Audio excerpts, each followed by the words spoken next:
प्रश्नावली 6.2 का तीसरा सवाल है कि आकृति में LM समांतर CB और LN समांतर CD हो तो सिद्ध कीजिए कि AM बटा AB बराबर AN बटा AD। ये प्रूफ करना है, ठीक है। चूंकि इसमें आकृति दिया गया है और ये दिया गया है कि LM समांतर है CB के, तो हल देखिए जरा। चूंकि LM समांतर है CB के, अगर LM समांतर है, देखिए LM कहाँ है, LM माने कि ये वाली रेखा समांतर है किसके, CB के। तो त्रिभुज ABC में, त्रिभुज ABC में क्या होगा कि AM बटा AB बराबर AL बटा AC। कुछ समझ में आया? CB के दो रेखा जैसे त्रिभुज ABC में है तो ये दोनों एक दूसरे के समांतर हैं, तो ये भुजाओं का अनुपात क्या होगा, समान होगा। तो यहाँ पे आप लिख सकते हैं कि प्रमेय 6 ये कहाँ से आया, 6.1 जो मैंने लिखवाया है, या किताब में देखेंगे तो उसमें लिखा मिलेगा आपको। क्या इतना समझ में आया? क्या होगा कि ये M बटे AB, ये L बटा AC, समझ में आया कि नहीं आया? और दिया गया है कि LN समांतर है CD के, ये जो LN है ये समांतर है कि CD के। तब त्रिभुज ACD में, त्रिभुज ACD ये CD में क्या होगा कि ये N बटा AD पूरी भुजा क्या हो जाएगा, ये N बटे में AD बराबर AL बटा AC, ये L बटे AD, समीकरण नंबर 2। क्या इतना समझ में आया? ये भी प्रमेय 6.1 से होगा। कोई डाउट है इतने में? देखो यहाँ ये L बटा AC है, यहाँ ये L बटा AC है, मतलब इसका दायां पक्ष इसका दायां पक्ष का है, समान है, तो ये दोनों भी तो समान होंगे। तो समीकरण 1 व समीकरण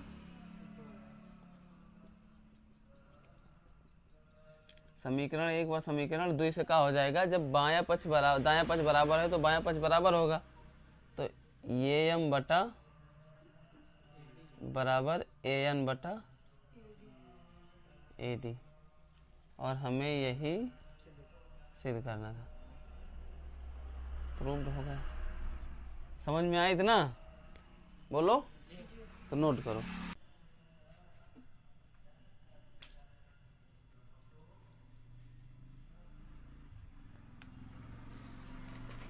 अगली सवाल है, चौथी सवाल कि आकृति 6.19 में, 6.19 का मतलब ये होगा नोटेशन जो बुक में बना हुआ है, चित्रों के नीचे बना हुआ है, में DE समांतर है AC के और DF समांतर है ये E के। तो सिद्ध कीजिए कि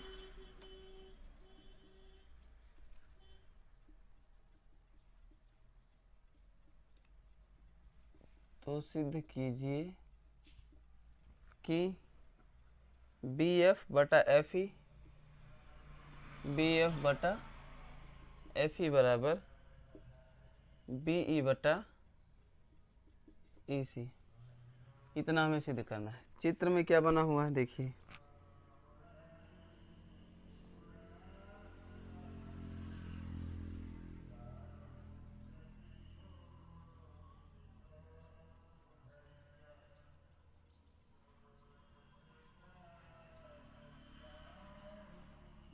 ये B C D E और ये है F। तो समझिए सवाल को जरा। देखो इसमें दिया क्या गया है कि डी ई समांतर है ए सी के। तो जरा देखो हल, चूंकि क्या है डी ई समांतर है ए सी के। देखो डी का मतलब क्या होगा, ये वाली भुजा ये समांतर है ए सी के, मतलब इसके। तो ये कौन से त्रिभुज में आएगा, त्रिभुज ए बी सी में। इतना दिए है तो त्रिभुज ए बी सी में, त्रिभुज ए बी सी में बी डी बटा ए डी, तो चाहे बी डी बटा डी ए लिखो चाहे ए डी लिखो, कोई दिक्कत नहीं, ए डी, ठीक, बराबर। अब इस वाले भुजा में होगा बी ई बटे ई सी, बी ई बटे ई सी, इसको मान लीजिए समीकरण नंबर 1। और दूसरा दिया है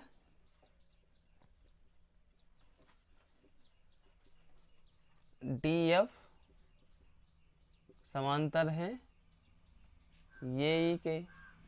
देखो तो डी एफ मतलब ये वाली भुजा समांतर किसके है,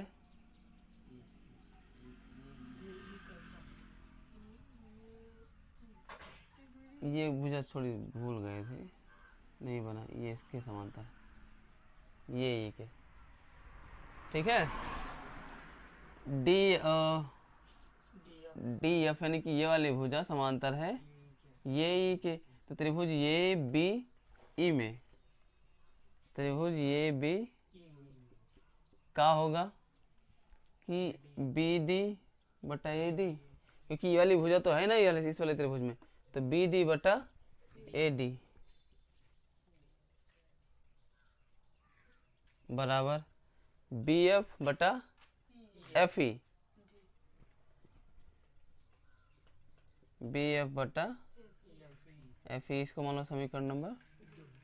तो देखो समीकरण 1 व समीकरण 2 में कहा है बी डी बटा ए डी बराबर बी ई बटा ई सी, बी डी बटा ए डी किसके बराबर है, बी एफ बटा एफ सी के। मतलब ये दोनों क्या हैं, तो ये दोनों भी तो बराबर होंगे।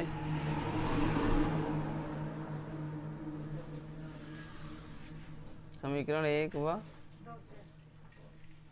2 से क्या होगा कि बी ई बटा ई सी बराबर होगा बी एफ बटा एफ ई के। समझ में आ गया, प्रूव्ड।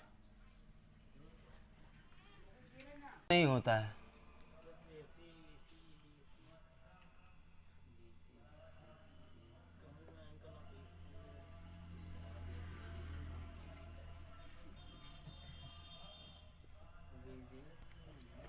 अगला सवाल है 5वां सवाल।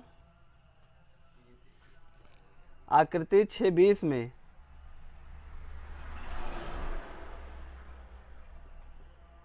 आकृति 6:20 में जो है डी पैरेलल है ओ क्यू के, पैरेलल का मतलब समांतर है, और डी एफ पैरेलल है ओ आर के। तो दर्शाइए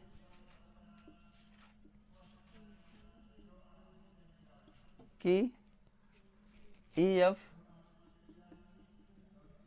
समांतर है क्यू आर के। चालू है, ठीक। आकृति देखिएगा, ऐसा बनाया गया है।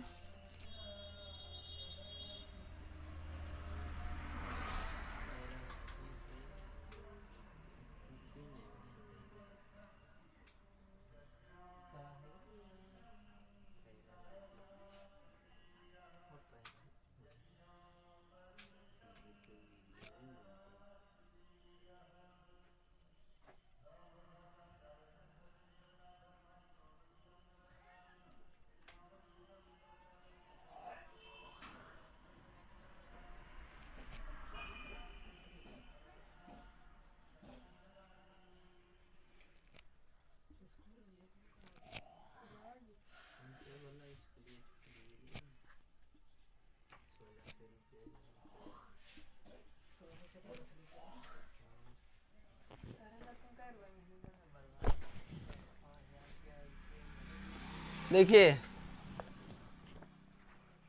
सवाल को समझने का प्रयास करेंगे, इसमें दो कॉन्सेप्ट यूज करेंगे हम। देखो पहला तो दिया गया है कि डी ई जो है वो समांतर है वो क्यू के, ये तो दिया है। डी ई समांतर है वो क्यू के, तो कहाँ है डी भैया? डी ई का मतलब ये समांतर है वो क्यू की, मतलब इसके, ये तो होगा। तो अगर ये दोनों भुजाएं समांतर हैं तो इसका मतलब है कि ये जो डी ई है इस ये पी क्यू और पी ओ को समानुपात में विभाजित करती है। ये तो पढ़े प्रमेय में कि दो भुजाओं को, एक भुजा के समांतर दूसरी भुजा को अगर खींची, एक दोनों रेखाओं को काटते हुए खींची जाए दो अन्य भुजाओं को, तो क्या होगा? समानुपात में विभाजित करेगी। ठीक है, तो अभी हो जाएगा पी ई बटा ई क्यू, प्रमेय 6 पी बटे, प्रमेय नहीं लिखते हैं, पी बटे ई क्यू बराबर होगा पी डी बटा डी ओ। नहीं समझ में आया? पी ई इसको लिखेंगे कि त्रिभुज पी वो क्यू में, पी वो क्यू इस वाले त्रिभुज में क्या हुआ है कि पी ई बटा ए क्यू बराबर होगा पी डी बटा डी ओ। और दूसरा दिया गया है कि डी एफ समांतर है ओ आर के, तो ये डी एफ समांतर है वो आर के, तो त्रिभुज पी वो आर में, पी वो आर में क्या होगा? पी एफ बटा एफ आर, पी एफ बटा एफ आर बराबर ई पी डी बटा डी ओ। इसको समीकरण नंबर 2 मान लो, इसको समीकरण नंबर 1 मान लो। क्या समझ में आए थे ना? पी डी बटा डी ओ, पी डी बटा डी ओ बराबर है तो ये दोनों बराबर होंगे। समीकरण 1 व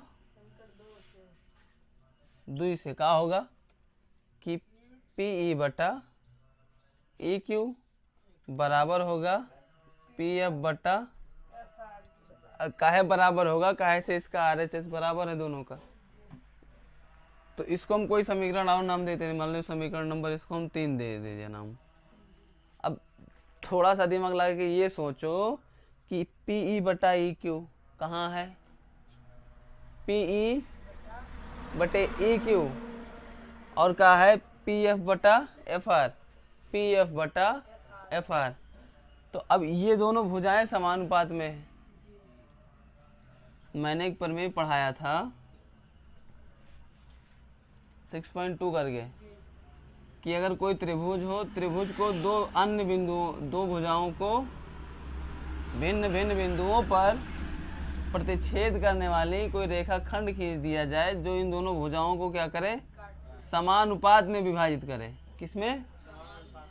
तो जो ये भुजा होगी वो तीसरी भुजा के समांतर होती है। बात समझ में आया कि नहीं आया? तो जब तीसरी भुजा के समांतर होगी, जैसे मान लो कि ये है, ये इसको B और इसको C, इसको क्या मान लेते हैं? D, इसको क्या मान लेते हैं? E। तो अगर AD बटा DB हो और AE बटा EC हो तो हम कहेंगे कि ये दोनों भुजाएं एक ही अनुपात में विभाजित हो रही हैं। जैसे AD बटे में BD बराबर में AE बटा EC। अगर ये कंडीशन अप्लाई हो जाए, ये AD बटा BD और AE बटा EC, तो ये दोनों भुजाएं समानुपात में आ जाएंगी। अगर समानुपात में है तो ये तीसरी वाली भुजा क्या होती है? इसके समांतर होगी। ये दोनों भुजाएं क्या होंगी? एक दूसरे के समांतर होती हैं। क्या इतना समझ में आया? तो वही तो हम यहाँ पे सिद्ध कर दिए। देखिए क्या है कि ए पी ई बटा ई क्यू, पी बटा ई क्यू, पी एफ बटा एफ आर, पी एफ बटा एफ आर, मतलब ये दोनों भुजाएं समानुपाती हैं।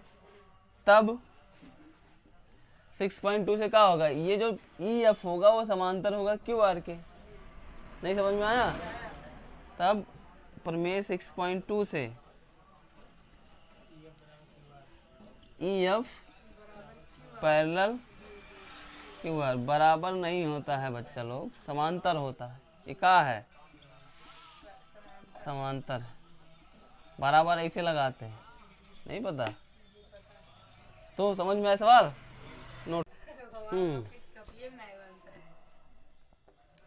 तो बच्चों प्रश्नावली 6.2 का 6वां सवाल है, आकृति में क्रमशः ओपी कहाँ है ढूंढते रहो, है वो पी ये वाला, वो क्यू ये भुजा और वो आर पर स्थित बिंदु ए बी सी इस प्रकार है कि ए बी जो है समांतर है पी क्यू के, मतलब ये जो ए बी है वो समांतर है पी क्यू के, ए सी जो है समांतर है पी आर के। तो हमें ये सिद्ध करना है कि जो ये भुजा बी सी है ये क्यू आर के समांतर है, इतना सिद्ध करना है। समझ में आया कि नहीं आया? अब इसको सिद्ध करना है, अब तुमको देख के लगता है कि सिद्ध होगा, लेकिन इसको सिद्ध करके बताइए ना, प्रूफ करिए। तो देखिए प्रूफ, इसमें क्या लिखे, प्रूफ लिखें या हल लिखें, जो भी लिखना हो लिख दीजिएगा, ठीक है? हल लिखते हैं, ठीक है। अब पहला जो पॉइंट दिया गया है, पहले लिखते हैं त्रिभुज। देखो त्रिभुज पी ओ क्यू में, कहाँ पे है त्रिभुज P O Q? P O Q में क्या दिया गया है कि ए बी जो है वो समांतर है पी क्यू के, यही तो है, ए बी समांतर है पी क्यू के। अगर ए बी पी क्यू के समांतर है तो क्या होगा? प्रमेय जो हमने पढ़ा है 6.1, यही तो पढ़ा है, प्रमेय 6.1 पढ़ा है कि अगर कोई त्रिभुज है, त्रिभुज के एक भुजा के समांतर अन्य दो भुजाओं को भिन्न भिन्न बिंदुओं पर कोई रेखा काटे तो दोनों भुजाएं समान अनुपात में विभाजित होती हैं, ये पढ़े हैं। तो अब देखो ये वाली भुजा ए बी का है समांतर है पी क्यू के, तो ये दोनों भुजाएं ये पी ओ और वो क्यू को क्या करेंगे, बिंदु ये व बी समान अनुपात में विभाजित करेंगे। तो लिखेंगे क्या लिखेंगे, ओ ए बटा ए पी, नहीं समझ में आया? ओ ए बटा ए पी, हाँ कोई विशेष कंडीशन नहीं है, लिख सकते हैं ओ ए बटा ए पी बराबर ओ बी बटा ओ क्यू। समझ में आ गया इतना? समीकरण नंबर 1 होगा। कोई डाउट है इतने में? त्रिभुज पी वो आर में अगला क्या होगा, त्रिभुज पी ओ आर में, अगर त्रिभुज पी ओ आर में क्या दिया गया है कि जो ए सी है वो समांतर है पी आर भुजा के, पी आर भुजा के समांतर कौन है, ए सी है। तो जब ए सी समांतर है तो प्रमेय से, प्रमेय कौन सा 6.1 एनसीईआरटी के अनुसार इसमें दिया गया है, तो क्या हो जाएगा कि ये जो भुजाएं हैं पी ओ और ओ आर ये दोनों एक ही अनुपात में विभाजित होंगे, मतलब ओ ए बटा ए पी। समझ में आया इतना? ओ ए बटा बराबर ओ सी बटा सी आर, ओ सी बटा सी आर, सी आर, ठीक है? ये हो जाएगा समीकरण नंबर 2। क्या कोई डाउट है इतने में? देखो समीकरण 1 में ओ ए बटा ए पी है, किसके बराबर है, ओ बी बटा ओ क्यू के। तो समीकरण 2 में कहा है ओ ए बटा ए पी किसके बराबर है, ओ सी बटा सी आर के। नहीं हो जंगला वाला सी आर थोड़े ना है, इतना समझ में आया? तो ये दोनों जब बराबर हैं तो ये दोनों भी तो बराबर होंगे। तो समीकरण 1 व समीकरण 1 व 2 से क्या होगा बच्चों, नो ओ बी बटा ओ क्यू बराबर होगा ओ सी बटा सी आर के। बात समझ में आ गई इतना? कोई डाउट इतने में है? अब इस वाले समीकरण को देखिए, इसको हम समीकरण कुछ भी मान लो समीकरण ये ना माने, चलो हम इसको 3 मान लेते हैं। समीकरण 3 में आपने क्या देखा, समीकरण 3 में देख रहे हैं कि ओ बी बटा ओ क्यू, मतलब ओ बी बटा ओ क्यू और ओ सी बटा सी आर, मतलब जो भुजा ओ क्यू है और वो आर है, ये दोनों तो समान अनुपात में विभाजित हो रहे हैं। हो रहे हैं। अगर भुजाएं समान अनुपात में विभाजित करे कोई भुजा तो तीसरी भुजा के समांतर होती है। तो प्रमेय 6.2 यही तो है। दूसरा प्रमेय यही है कि अगर दो भुजाओं को समानुपात में कोई रेखाखंड विभाजित करे तो वो तीसरी भुजा के समांतर होती है। तो प्रमेय 6.2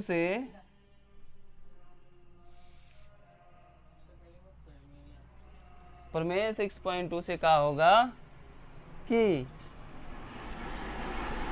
भुजा जो है BC समांतर होगा QR के, और यही हमें प्रूव करना था। अब सभी प्रमेय तो मैं लिख नहीं पाऊंगा, क्या करूंगा, अगर आप YouTube से देख रहे हैं तो मैं थोड़ा उस प्रमेय को डिस्क्रिप्शन बॉक्स में लिख दूंगा, ठीक है। अगर आप लोगों को समझ में आया है तो नोट कर लीजिए। बच्चा लोग सवाल में थोड़ा सा मिस्टेक है, क्या करेंगे, यहाँ पे जो OB बटा यहाँ BQ होना चाहिए, ठीक है, OB बटा BQ, और यहाँ भी क्या हो जाएगा, OB बटा BQ, ठीक है। और कोई दिक्कत है इसमें तो अब नोट कर लो।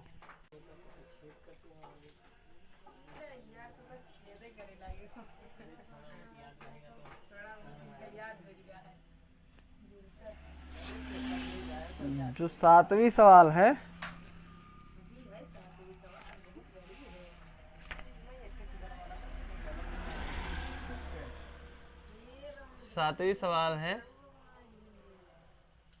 प्रमेय 6.1 का प्रयोग करते हुए सिद्ध कीजिए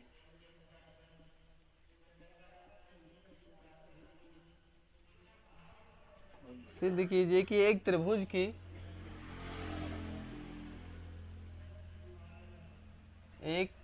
की एक भुजा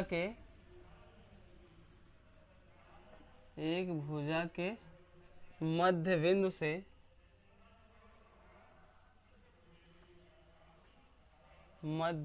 से होकर दूसरी भुजा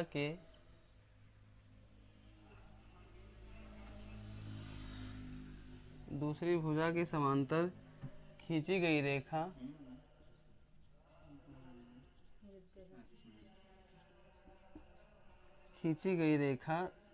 तीसरी भुजा को समद्विभाजित करती है। तीसरी भुजा को समद्विभाजित करती है।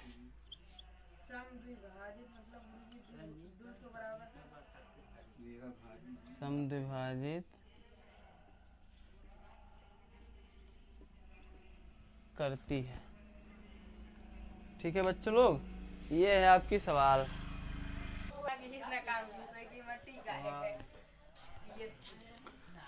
बच्चों इसमें थोड़ा सा और ऐड ऑन है, इसमें लिखा है कि याद कीजिए आप इसे कक्षा 9 में सिद्ध कर चुके हैं। वो नहीं लिख रहे हैं, उसको लिखने का कोई मतलब नहीं बनता है, बस याद कर लेना आप लोगों ने कि इसको सिद्ध किया है। अब मुझे याद है कि आपको याद नहीं होगा। देखिए पहले इस सवाल को समझ लीजिए क्या है, फिर हम इसको लगाना स्टार्ट करते हैं। सवाल ये कह रहा है कि कोई एक त्रिभुज है, ठीक है, एक त्रिभुज है, इस त्रिभुज के एक भुजा के मध्य बिंदु से, इस त्रिभुज के कोई भी एक भुजा है, मान लेते हैं ये वाली भुजा है, इसका बीचों बीच पॉइंट है, इसको हम ये कह रहे हैं, इसको B कह रहे हैं, इसको क्या कह रहे हैं, C। ये त्रिभुज ABC है, इस भुजा का जो मध्य बिंदु है इसको मान लेते हैं कि ये D है, ठीक है। इस भुजा के मध्य बिंदु से, त्रिभुज के मध्य बिंदु से होकर दूसरी भुजा के समांतर, इस वाले भुजा के मध्य बिंदु से होकर के और इस भुजा के समांतर, यानी कि ये वाली भुजा के समांतर एक रेखाखंड खींचा गया है। तो हमें ये सिद्ध करना है कि ये तीसरी वाली भुजा को बराबर भागों में बांटता है। समद्विभाजित करने का मतलब होगा कि समान दो भागों में विभाजित करना। तो बात समझ में आया सवाल क्या है? सवाल ये है कि कोई भुजा AB के मध्य बिंदु से BC के समांतर कोई रेखाखंड खींच दिया जाए तो वो तीसरी भुजा को समद्विभाजित करता है। बात समझ में आया? सवाल क्या है? ठीक, तो चूंकि अब देखिए हल स्टार्ट करते हैं हम यहीं से। इसमें दिया क्या गया है? दिया गया है कि एक त्रिभुज है ABC, ठीक है, और दिया गया है कि D जो है D भुजा AB का मध्य बिंदु है। ये बात समझ में आया? D क्या है? भुजा AB का मध्य बिंदु है। अगर ये मध्य बिंदु है तो बेशक हम ये कह सकते हैं कि AD बराबर BD। नहीं समझ में आया? ये बीचों बीच पॉइंट है तो ये वाला एक बराबर हुई। बात समझ में आया? कोई डाउट है इतने में?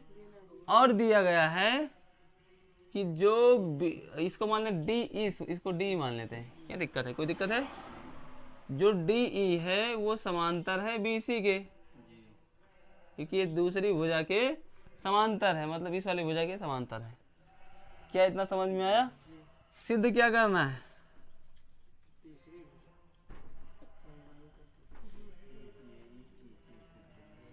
सिद्ध करना है कि जो DE है DE AC को समद्विभाजित करता है। सिद्ध करना है कि DE AC को समद्विभाजित करता है।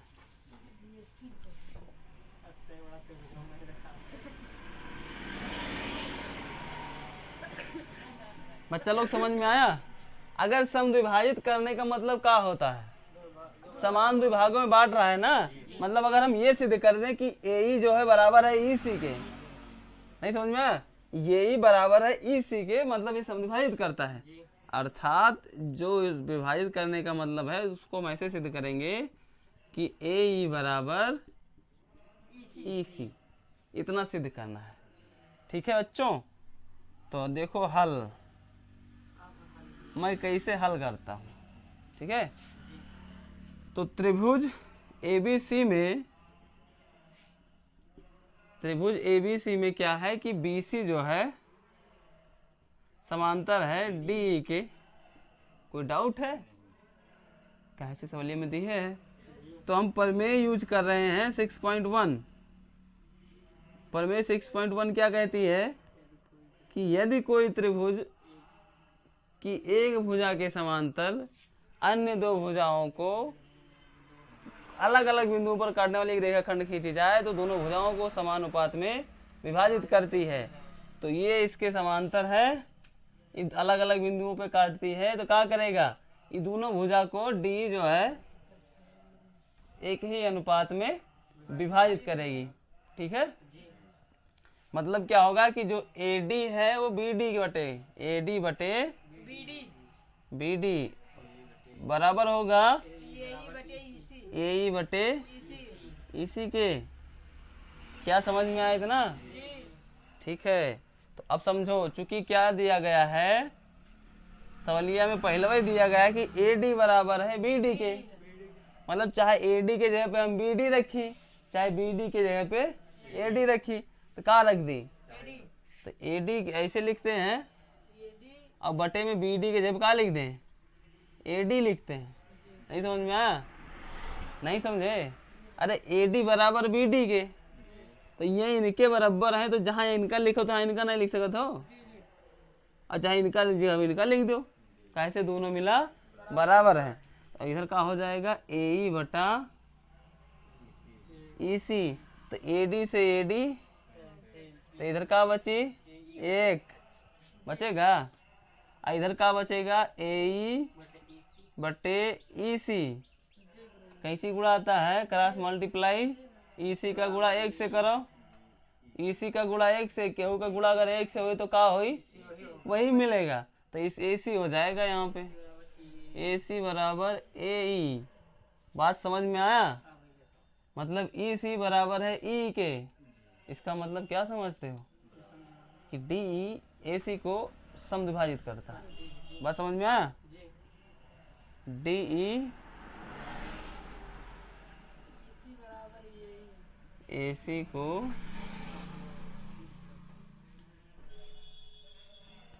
समद्विभाजित करता है, करती है या करता है, जो कोई भी लिखना। इति सिद्धम,